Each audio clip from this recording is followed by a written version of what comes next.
Allahu Akbar, Allahu Akbar, Allahu Akbar, Allahu Akbar, Allahu Akbar, Allahu Akbar, Allahu Akbar kabira walhamdulillahi katsira wa subhanallahi bukratan wa asila. Nahmaduhu wa nasta'inuhu wa na'udzu billahi min shururi anfusina wa min sayyiati a'malina. Asyhadu an la ilaha illallah wahdahu la syarika lah wa asyhadu anna Muhammadan abduhu wa rasuluhu la nabiyya ba'dah. Allahumma salli wa sallim ala nabiyyina wa habibina wa qudwatina Muhammad wa ala alihi wa sahbihi ajma'in. Fa ya ibadallah ittaqullah. Wa qala Allah fil Qur'an, a'udzu billahi minasy syaithanir rajim. Bismillahirrahmanirrahim. Rabbana inni askantu min zurriyyati biwadin ghairi zi zar'in 'inda baitikal muharram. Rabbana liyuqimus shalah faj'al 'afidatan minan nasi tahwi ilaihim warzuqhum minas samarati la'allahum yashkurun. Shadaqallahu wa shadaqa rasuluhu wa ba'd. Allahu akbar, Allahu akbar, Allahu akbar, walillahil hamd. Jemaah salat Idul Adha, semoga Allah tetap mengkaruniakan hidayah, taufik, kesehatan kepada kita semua, khususnya di tengah situasi pandemi Covid yang bahkan semakin mengganas di negeri kita. Kesehatan yang saya maksud adalah kesehatan iman, kesehatan Islam kita, dan juga tentu kesehatan fisik. Karena terus terang di situasi yang seperti ini banyak orang kehilangan kemampuan untuk memahami apa yang dibutuhkan, dia harus jaga dan dia ikhtiarkan untuk dijaga. Negeri kita dan seluruh dunia sepertinya fokus bagaimana cara menjaga kesehatan fisik, sehingga prokes itu lebih kepada prokes fisik. Bahkan agama dianggap sebagai sesuatu yang bisa menjadi sebab munculnya klaster penyebaran. Dalam hal ini mungkin kegiatan pengajian, kegiatan rumah ibadah, karena dianggap sebagai kerumunan. Saya ada menulis bahwa salat jemaah itu bukan kerumunan, dan beberapa catatan lain. Pertama, harus kita tetapkan bahwa, atau kita ketahui bahwa salah satu tugas syariat. Jadi kenapa harus ada agama? Itu pertama, maqasidus syariah itu adalah hifdzun nafs, menjaga jiwa orang. Jadi agama lah yang paling konsen untuk menjaga keselamatan jiwa. Kita bisa melihat nanti misalnya Islam ini agama yang tak membenarkan orang yang udah tak sanggup berdiri sholat untuk berdiri sholat, tak boleh, duduk. Karena Islam tidak memaksa orang untuk darar, membuat penyakit atau masalah. Islam ini agama yang mengatakan kalau kalian melakukan perjalanan sampai pada waktu safar atau jarak perjalanan safar, silakan tidak usah puasa, supaya fresh. Selesaikan tugas kalian, nanti bisa diganti di hari lain. Atau jika sakit tidak usah puasa, tak masalah. Hifdzun nafs, adanya upaya untuk menjaga jiwa. Islam bahkan mengatakan siapa yang mencela saudaranya sendiri itu sama seperti membunuhnya. Qaqatalah. Jadi hukum pembunuhan dalam Islam itu sangat konsen. Jadi hudud Islam ini sangat, orang membunuh dia harus balas pun. Menunjukkan betapa buruknya pembunuhan. Menzalimi orang satu hal yang dinista dalam Islam. Jadi kalau kita hubungkan dengan penanganan Covid, bagaimana sebenarnya, atau bagaimana kok ada semacam, saya kemarin dihubungi satu masjid. Jadi sebenarnya untuk memberi khutbah di masjid ini ada beberapa masjid besar yang meminta saya untuk mengisi di situ. Saya bilang, saya sudah ada jadwal 2 tahun yang lalu, sudah sepakat kami. Saya taksir jemaahnya tak lebih dari 200 orang. Saya bilang, jadi tak banyak. Tapi saya tak bisa menolak. Kalau kalian mau silakan. Silakannya bagaimana? Hubungin aja nazir masjidnya. Saya bilang, kalau cocok orang itu, dikasih orang itu, tak apa-apa. Cuma yang menarik semalam. Jadi mereka mendesak saya untuk mengisi di masjid mereka dengan alasan khatib mereka mengundurkan diri. Saya kenal baik itu khatibnya, karena teman saya dulu kuliah waktu S1, doktor. Saya tanya kenapa mengundurkan diri, dilarang rektor. Ya, apa pula rektor melarang-larang orang jadi khotib? Rupanya keluar edaran dari Kementerian Agama bahwa ASN di lingkungan Kementerian Agama, khususnya di kampus, itu dilarang, bahkan jadi makmum pun tak boleh. Coba ya. Saya melihat ada arah kebijakan yang salah. Ini mohon maaf, ini kita bincang COVID ini dulu. Sebenarnya saya tidak ingin khutbah topik ini sebenarnya. Ada kebijakan yang salah. Seharusnya, sampai saya pernah mengusulkan di Provinsi Sumatera Utara, seharusnya Satgas COVID itu melibatkan masjid, majelis taklim, tokoh agama. Kenapa? Karena kalau kalian mengkhawatirkan itu klaster, kenapa tidak kita buat pola sehingga masjid bisa memberikan percontohan gimana beribadah di saat situasi pandemi ini. Jadi bukan datang dengan petentengan, berapa banyak kita lihat video itu kan, yang menutup lah, yang melarang lah, yang membubarkan lah. Ajari dong. Karena beragama dan beribadah itu asupan rohani, itu kebutuhan primer itu. Terbukti dari ketika agama, istilah saya, kalau sudah hati ditinggalkan, cuma perut dipikirkan. Nah itu kemarin pemerintah membuat penyetaraan atau penyeragaman atau standar harga obat-obatan COVID. Apa yang terjadi? Hilang obat COVID dari. Kenapa? Biadab manusia yang berkarakter setan itu lantas menyimpan obat, spekulasi harga. Itu watak orang nggak punya hati. Kenapa dia nggak punya hati? Agama udah tak ada sama dia. Apa mau kita buat begini orang? Tiba-tiba negara sebesar ini begitu COVID merebak, bam, oksigen hilang. Logika. Oh, karena kita waktu awal COVID datang, presiden saya masih ingat bilang kita siap terima COVID. Indonesia sudah siap jika COVID masuk Indonesia. Tolong cari itu. Jejak digitalnya ada. Kita sudah ready dengan semua kemungkinan terpahit kalau COVID masuk. Buktinya.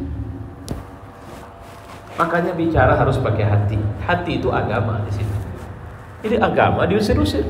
Agama jangan ini, jangan ini. Kenapa muncul kecemburuan? Kenapa agama tidak agama? Itu masalahnya. Saya tidak berada pada posisi yang mengatakan kenapa, tapi informasi yang tidak utuh dan jelas itu mengakibatkan munculnya prasangka dan asumsi yang akhirnya berakibat munculnya kecemburuan dan menyalahkan. Sudahlah, berhentilah untuk bermain di wilayah ini. Ya. Pemerintah mengatakan sholat Id ya di daerah titik merah jangan begini. Kenapa harus sampai jangan? Itu pasar, tempat orang jualan. Itu kalian bisa atur.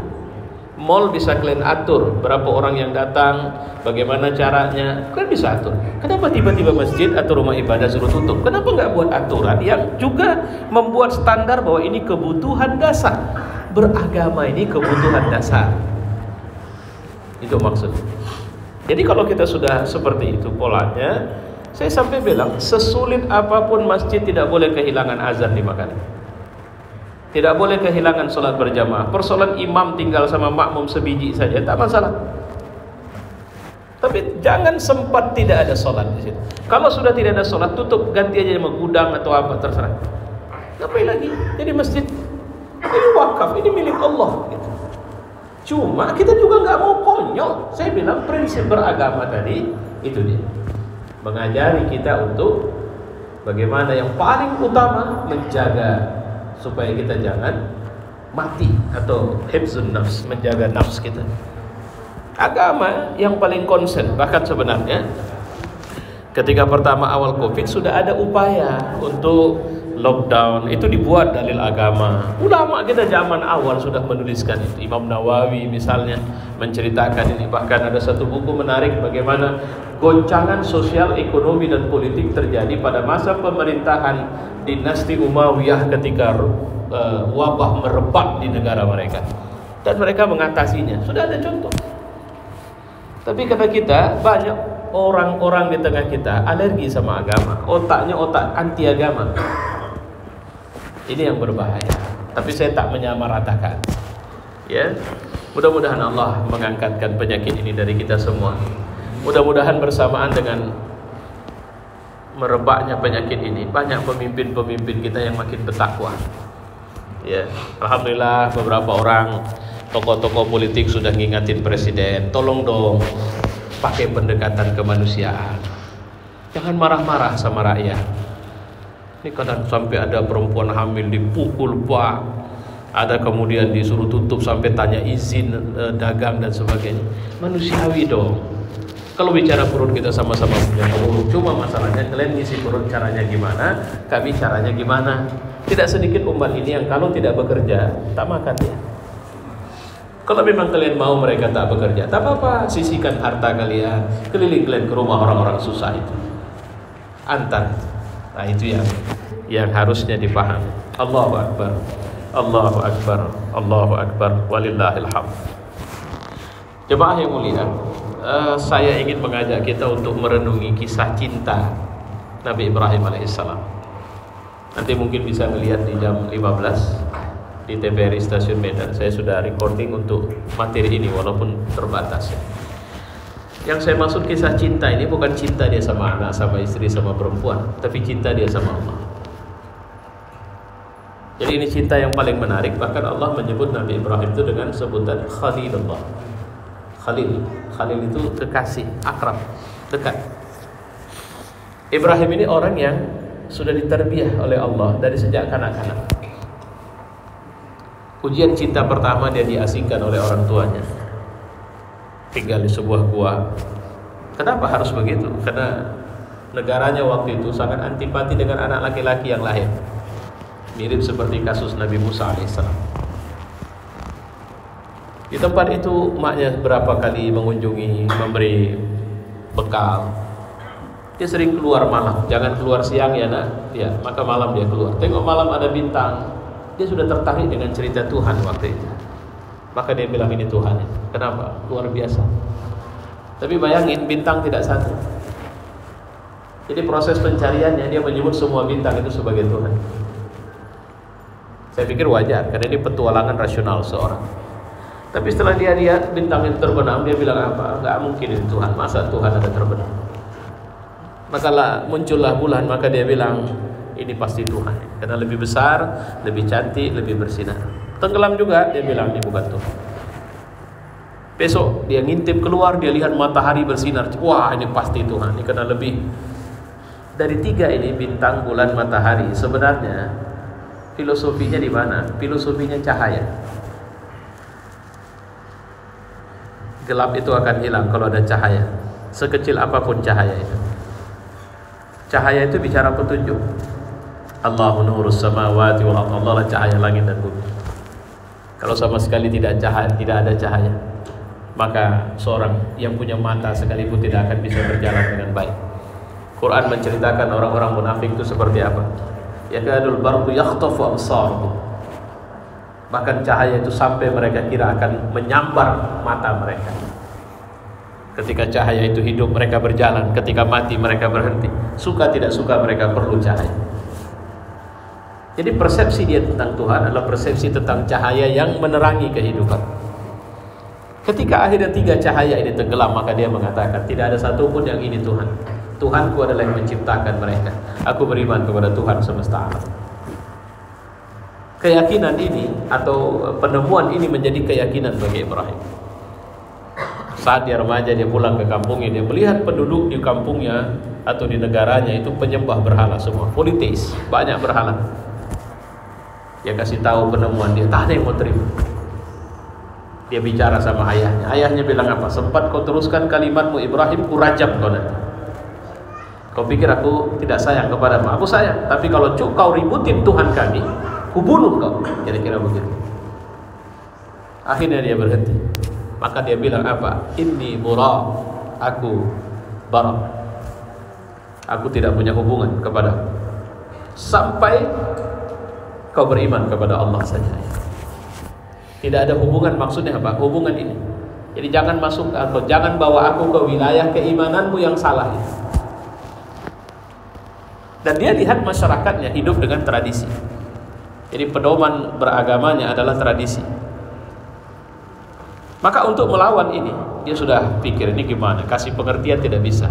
Akhirnya ada satu momentum di mana masyarakat melaksanakan satu acara yang ruang ibadah tempat biasa berhala dikumpulkan itu kosong. Maka dia masuk, dia habisi bambu-bambu, dia tinggalkan satu.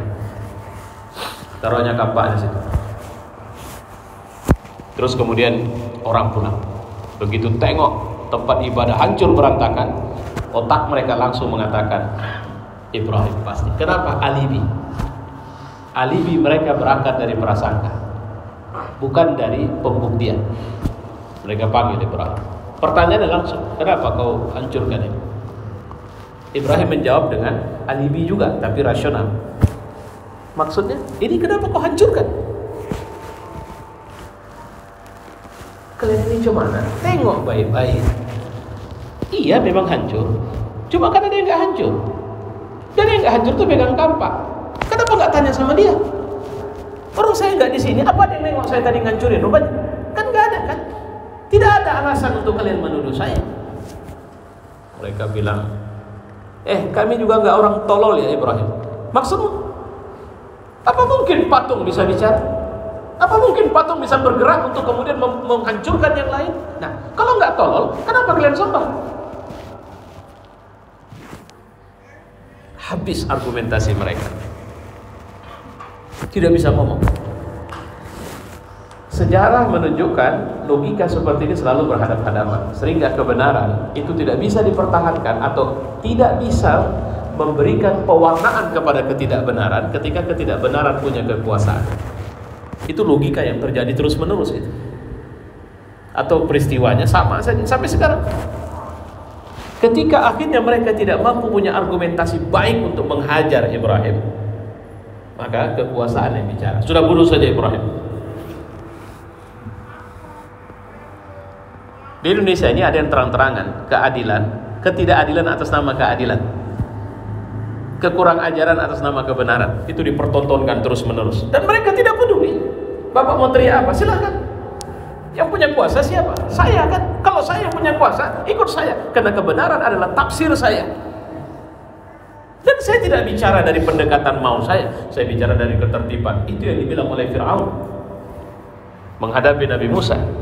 Sudah tenang rakyatku, jangan takut. Musa ini cuma tukang sihir. Kita panggil profesor tukang sihir menghadapi Musa. Setelah terbukti bahwa tukang sihirnya malah beriman kepada Nabi Musa, maka Fir'aun bilang apa? Apa alasan kalian untuk menyatakan beriman kepada Musa tanpa izinku? Dia tidak bicara kebenaran, dia bicara kekuatan kekuasaan yang dia punya. Ini saya bilang logika sejarah yang terus-menerus terjadi. Akhirnya mereka bakar Ibrahim. Kenapa? Logikanya paling mungkin. Dan kenapa? Ibrahim kalau dibiarkan hidup bisa nebar ya. Logika ini juga terjadi. Kalau seorang sudah tidak bisa diganggu keyakinannya terhadap kebenaran, maka ganggu dia dengan perempuan. Jika tidak bisa, ganggu dia dengan harta. Tidak bisa, ganggu dia dengan jabatan. Tidak bisa, bunuh dia, asingkan dia. Belanda pakai itu dulu. Cut Nyak-Din, Diponegoro, Imam Bonjol, Hasanuddin, coba Syekh Yusuf diusir, dibuang. Supaya apa? Tidak memberi pengaruh. Kalau sekarang di penjara, dibunuh, diusir, diisolasi. Zaman Soeharto misalnya, ada tokoh-tokoh yang dibuat stateless, gak punya kewarganegaraan, dicabut, gak boleh pulang. Zaman Soekarno sama aja. Jadi nggak ada zaman yang di zaman SBY, ingat ada ulama, ada tokoh agama yang lagi sakit baring di rumah sakit, ditarik paksa masuk ke sel. Zaman Soekarno, apa ulama yang Hamka itu lembut orangnya, itu masuk penjara 2 tahun lebih tanpa pengadilan. Jadi kita sedang berhadapan dengan logika-logika itu, maksudnya kekuasaan berhadapan dengan kebenaran. Ketika kekuasaan tidak didirikan oleh prinsip atau dilandasi dengan prinsip kebenaran. Mohon maaf ini, saya agak sedikit panjang ini. Akhirnya mereka coba bakar karena logikanya kalau dibakar pasti mati. Api pasti membakar, api menghanguskan, api mematikan. Saya pikir orang paling tolol pun tahu ini. Dunia ini sunatullahnya api membakar, api bisa membunuh. Oke. Seberapa besar? Katanya api yang membakar itu bukan cuma api siraminya. Mereka taruh Ibrahim di tengah, tutupin dengan kayu sampai api unggun. Diperkirakan lebih besar dari tumpukan atau besar masjid ini. Terbakar, tambah kayu, terbakar, tambah kayu, terus tambah kayu sampai menumpuk besar, dan mereka pun tidak berani untuk berdekatan dengan kobaran api itu. Diperkirakan api baru padam, ada yang menyatakan 2 hari, ada yang mengatakan maksimal 40 hari. Logikanya, khalas, the end. Cerita Ibrahim selesai. Kata siapa? Kata otak. Apa yang terjadi? Mereka bongkar tumpukan api. Apa yang terjadi? Jangankan kulit, baju pun tidak terbakar. Ibrahim diceritakan dalam satu kisah pernah mengatakan, waktu dan tempat dia merasa paling nyaman bersama Allah adalah ketika di tengah kobaran api itu. Karena Allah sendiri yang mengatakan, ya naru kuni bardan wa salaman ala Ibrahim. Api, tenang. Ini yang kita sering lupa. Kita sering lupa di sini. Kita sering kali pakai otak doang, tidak pakai keyakinan kepada Allah. Gimana logikanya api tidak membakar? Ya memang gak logis. Karena tidak logika. Jadi di mana logikanya? Gak usah pakai logika. Anda pakai iman. Iman itu apa? Siapa pencipta api? Allah. Siapa yang buat api panas? Allah. Apa Allah tidak bisa buat api itu dingin dan tidak membakar? Sekarang kita, waduh, satu dunia heboh, COVID tidak bisa dihadapi. Belum ada satupun vaksin. Saya heran, ini ada vaksin ikut suku. Vaksin Asia nggak cocok untuk vaksin Eropa. Vaksin Eropa nggak cocok untuk vaksin Amerika. Kok ada ya vaksin sesuai? Saya dulu beberapa tahun yang lalu pernah baca, itu Israel tengah menyiapkan virus yang mengenali DNA orang Palestina. Apa ini benar ceritanya? Begitu ada satu buat vaksin, WHO bilang, jangan. Ketika ada obat, jangan, itu nggak bisa, ini begini, begitu, dan sebagainya. 1 tahun, hampir 2 tahun kita confused, bingung dibuat makhluk yang bernama COVID ini. Seakan-akan semua analis, semua pakar yang punya skill, dokter, tidak berdaya. Dunia loh. Kalau memang dunia dilanda sesuatu yang menakutkan manusia, kita balik seperti Ibrahim. Dan siapa yang punya dunia? Allah. Kenapa kita tidak lapor sama Allah? Bukankah COVID juga hamba Allah? Kenapa kita tidak menadahkan tangan kita untuk mengatakan, Rob, kami dan COVID hambamu, kami sama-sama mengabdi kepadamu. Ya Allah, buat kami tidak saling menghancurkan. Dan Allah sudah jamin, Nabi sudah bilang, kalau ada penyakit, maka Allah pasti akan menurunkan obatnya. Pasti. Hadis itu bukan hadis lemah, hadis itu hadis sahih. Tapi kita kehilangan kepercayaan kepada Tuhan hari ini. Berombongan kita menjauh dari Tuhan untuk menghindari COVID. Masya Allah. Saya ingin bilang, ikhtiar boleh Pak. Sama seperti sahabat masuk masjid, untanya dibiarin saja. Kalau bahasa kita sekarang, mobil, kereta, kunci dibiarin, taruh situ malah. Nabi tanya, mana untamu? Taruh luar ya Rasul. Oh ikat? Enggak ya Rasul.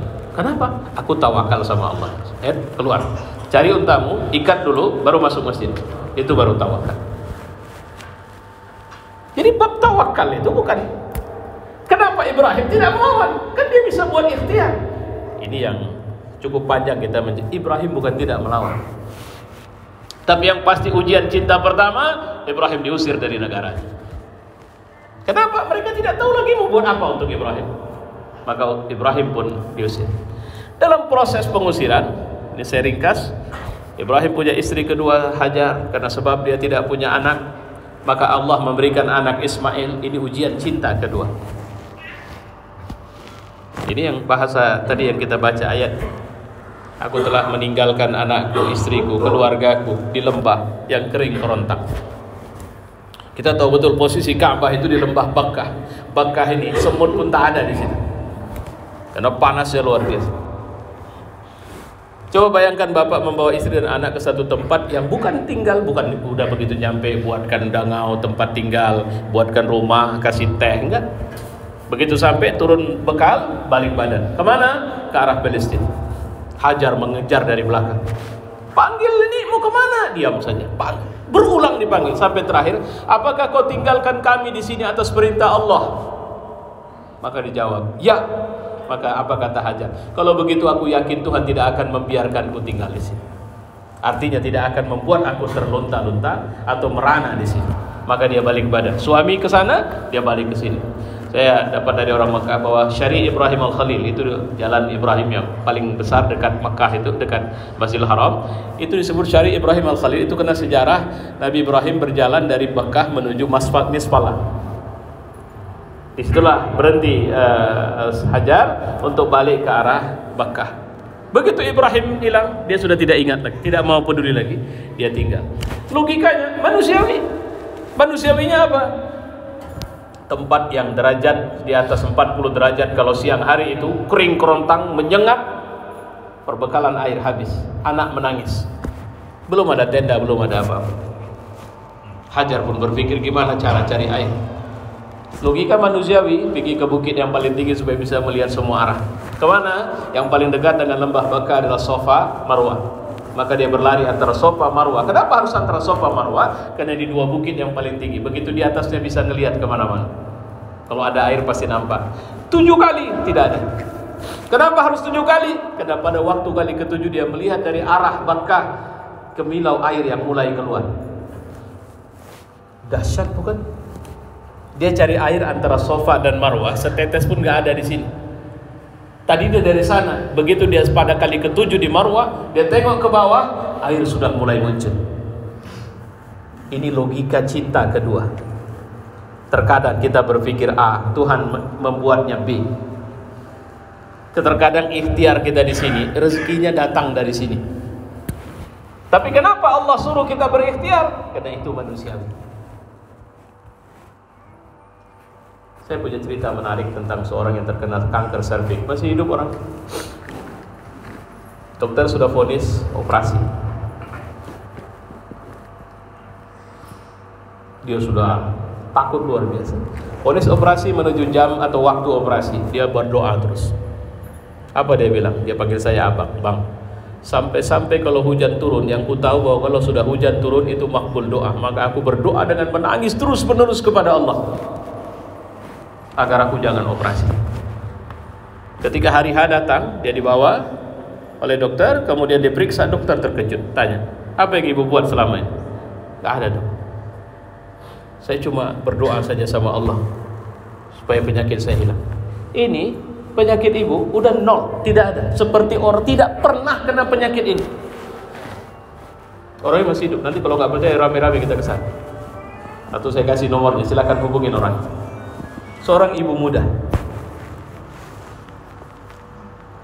Logis? Enggak logis. Karena dia cuma bilang, Tuhan aku tidak mau ini, aku tidak mau ini. Wilayah imaniyah ini banyak wilayah yang tidak logis, tapi kita tidak pakai karena kita sekarang lebih suka pakai otak, tidak mau pakai hati. Air yang dicari munculnya di daerah Zamzam atau Zamzam sekarang, sumur Zamzam. Di mana logikanya? Nggak ketemu. Ada dua versi, satu burung elang datang mematuk-matuk hingga keluar, satu versi kaki Ismail menghentak-hentak. Sekuat apa bisa menghentak-hentak langsung keluar air? Itu cinta kedua. Fa'tabiru ya ulil absar. Allahumma shalli wa sallim wa zid wa ma'in wa tafaddal wa barik bi jalalika wa kamalika ala baini ibadik. Sallim Allah tabaraka wa ta'ala an kulli sahabati Rasulillah ajma'in. Allahu akbar. Allahu akbar. Allahu akbar. Allahu akbar.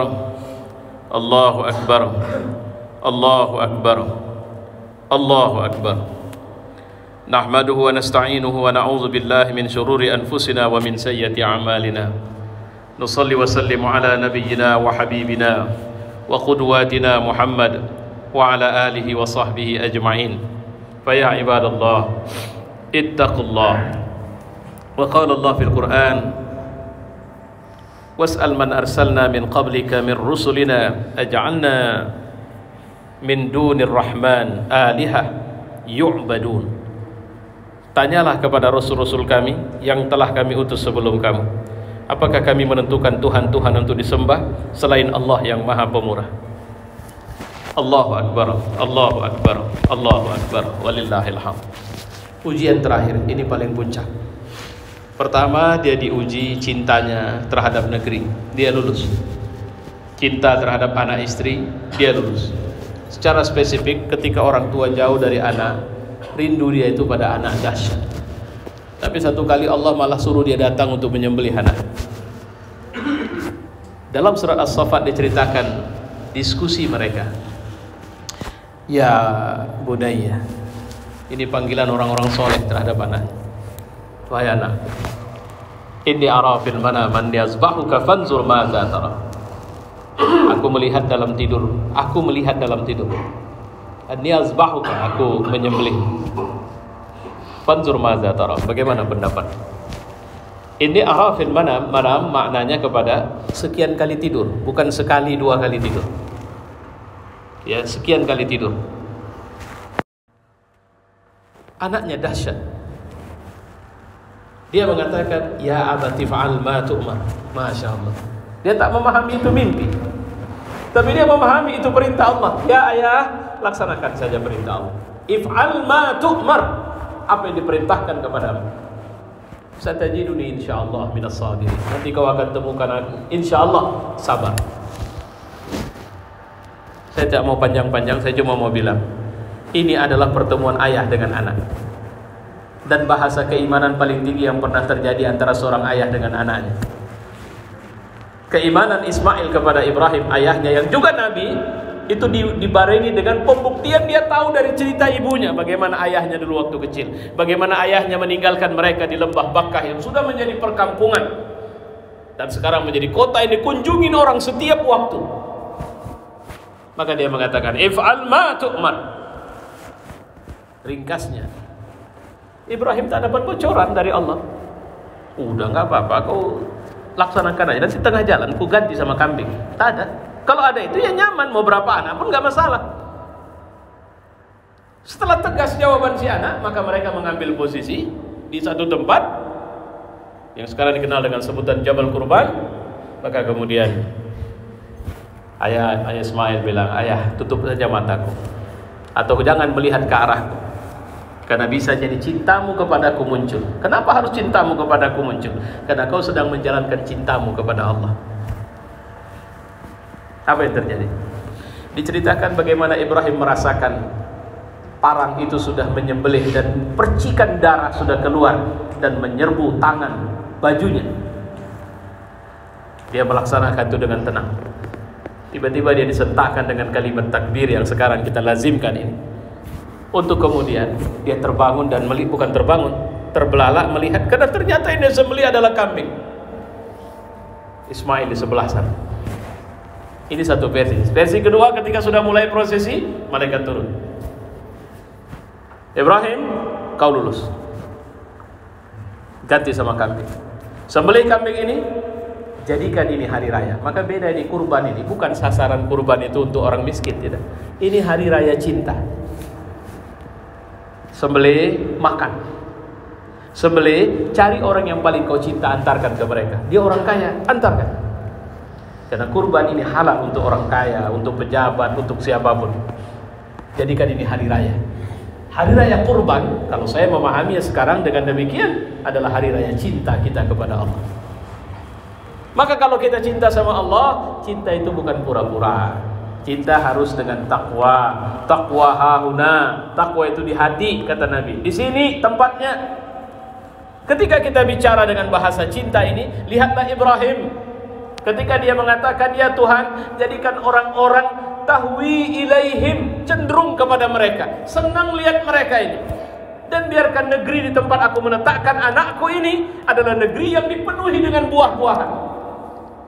Coba, waktu Bapak berdoa, bisa nggak Bapak membayangkan Bapak berdoa di tanah gersang, tapi minta buah-buahan tiap hari ada di situ? Ini kan doa kebangetan ini namanya. Tapi kenapa Nabi Ibrahim minta supaya ada buah, dan sekarang nyaris buah yang ada di muka bumi nggak sulit nyarinya di Mekah sampai sekarang. Mau buah apa gitu? Apa ada kebun? Coba jadi apa ada kebun jeruk, kebun mangga, kebun apel, kebun anggur? Tidak ada. Tapi bisa kita dapatkan dengan mudah di sana. Subhanallah. Allah jamin mereka dari rasa takut. Jadi kata kuncinya di mana? Seperti dalam surat Quraisy, lila fi Quraisy ila bihim rihlatash shita'i was-sayf falyabudu rabb hadzal bait. Maka sembahlah pemilik rumah ini. Jadi bagaimana kita bisa mendapatkan keajaiban-keajaiban menyelesaikan persoalan hidup kita? Awalilah keimananmu dengan mencintai Tuhan. Karena Tuhanmu akan mengajari bagaimana kau mencintai keluargamu, anakmu, istrimu, saudaramu, negaramu, dan seluruh. Jemaah yang mulia, mari kita tutup ini dengan sama-sama berdoa kepada Allah. Alhamdulillahirabbil alamin, wassalatu wassalamu ala asyrafil anbiya wal mursalin wa ala alihi wa sahbihi ajma'in. Wahai Rabbul alamin, tangan ini kami tadahkan sebagai isyarat betapa lemahnya kami dalam kehidupan kami. Betapa tak berharganya harta kami ketika kami tertumbuk pada masalah yang kami tahu bahwa harta itu tidak bisa menyelesaikan masalah itu. Tuhan, kami sadar betapa oksigen itu sangat luar biasa diperlukan. Kami tidak sekali dua sudah mulai melihat adanya orang-orang yang hidungnya masih ada, tapi dia sudah tidak bisa lagi menghirup oksigen dengan baik. Apalagi di saat wabah COVID ini melanda Tuhan. Tidak sekali dua kami mendapat cerita atau orang-orang yang kami lihat melalui video yang mereka terengah-engah dan sangat kesulitan bernapas. Wahai Tuhan, Kaulah pemilik oksigen. Kaulah yang telah menciptakan hidung itu. Tapi kemudian Tuhan, Kau memberikan ujian yang akhirnya oksigen itu tidak bisa didapatkan walau dengan harta sebanyak apapun, walau dengan jabatan setinggi apapun. Akhirnya berguguranlah banyak orang, padahal mereka adalah orang-orang terkenal, orang-orang yang begitu banyak harta, begitu banyak jabatan, ditakuti dan disegani.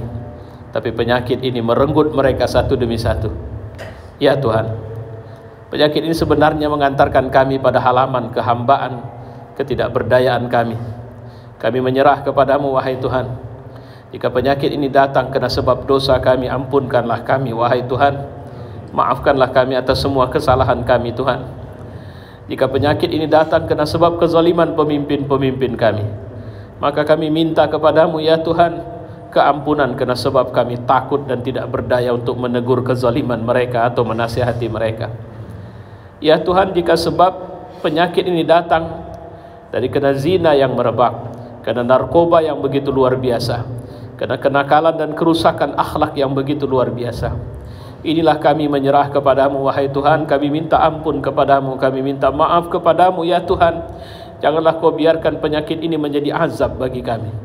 Janganlah Kau biarkan pandemi ini menjadi marahmu, menjadi bahasa marahmu kepada kami. Janganlah Kau biarkan kami lebih lama jauh dari rumahmu, lebih lama jauh dari mendatangi Masjidil Haram, mendatangi dan berziarah ke makam Rasul. Wahai Tuhan, ketika saudara-saudara kami melaksanakan ibadah haji dan mereka adalah orang-orang yang Kau pilih pada tahun ini, kami minta kepadamu, ya Rabbul Alamin, berikanlah kemudahan sehingga tahun depan kami sudah bisa melaksanakan ibadah haji dan umrah secara normal. Angkatlah penyakit ini dari kami, Tuhan. Kami janji kami tidak bisa jauh darimu. Kami beribadah kepadamu, kami taat kepadamu. Berikan kepada kami pemimpin yang semakin bertakwa, ulama-ulama yang istiqamah, rakyat yang tidak saling tuduh, sehingga kami semua berada saling bahu-membahu untuk keluar dari masalah ini, Tuhan. Ya Rabb, orang-orang muslim yang Kau panggil melalui pandemi ini, jadikan mereka para syuhada, jadikan mereka orang-orang yang Kau terima dalam kebaikan di kubur mereka. Sementara mereka-mereka yang terbaring sakit di seluruh negeri dan seluruh negeri kaum muslimin, berikan kesembuhan kepada mereka, ya Allah. Angkat penyakit itu dari mereka, ya Allah. Angkat penyakit itu dari mereka, ya Allah, dan jadikan itu pembersih bagi dosa-dosa mereka, ya Allah. Wahai Rabbul Alamin, kami meminta kepadamu, wahai Tuhan yang menerbitkan dan menenggelamkan matahari, wahai Tuhan yang tidak ada satu noktah yang lepas dari perhatianmu di semesta ini. Kami lemah, ya Tuhan. Berikanlah kemudahan pada sisa usia kami. Kami menjalankan kebajikan di jalan. Kami menjadi suami yang baik bagi istri kami. Kami menjadi orang tua yang baik bagi anak-anak kami. Kami menjadi tetangga yang baik bagi tetangga kami. Kami menjadi warga yang baik di negeri ini, ya Allah. Kami menjadi pemimpin yang baik bagi orang-orang yang kami pimpin, ya Allah. Kami menjadi orang alim yang baik bagi murid-murid kami. Ya Tuhan, jadikanlah negeri yang kami cinta ini negeri yang baldatun tayyibatun wa rabbun ghafur. Ya Allah, janganlah kau biarkan ada lagi ulama-ulama yang dihinakan, direndahkan oleh orang-orang bodoh dan tolol, oleh orang-orang hina yang sebenarnya tidak memiliki kehormatan kecuali karena ada kekayaan, ada jabatan bersama mereka. Ya Tuhan, jadikanlah kami mampu saling menasihati dalam kesabaran dan kebenaran, ya Allah. Rabbana atina fid dunya hasanah wa fil akhirati hasanah wa qina azaban nar. Wa sallallahu wasallam ala Muhammad wa ala alihi wa sahbihi ajma'in. Walhamdulillahi rabbil alamin. Allahu akbar, Allahu akbar, Allahu akbar. Walillahil hamd.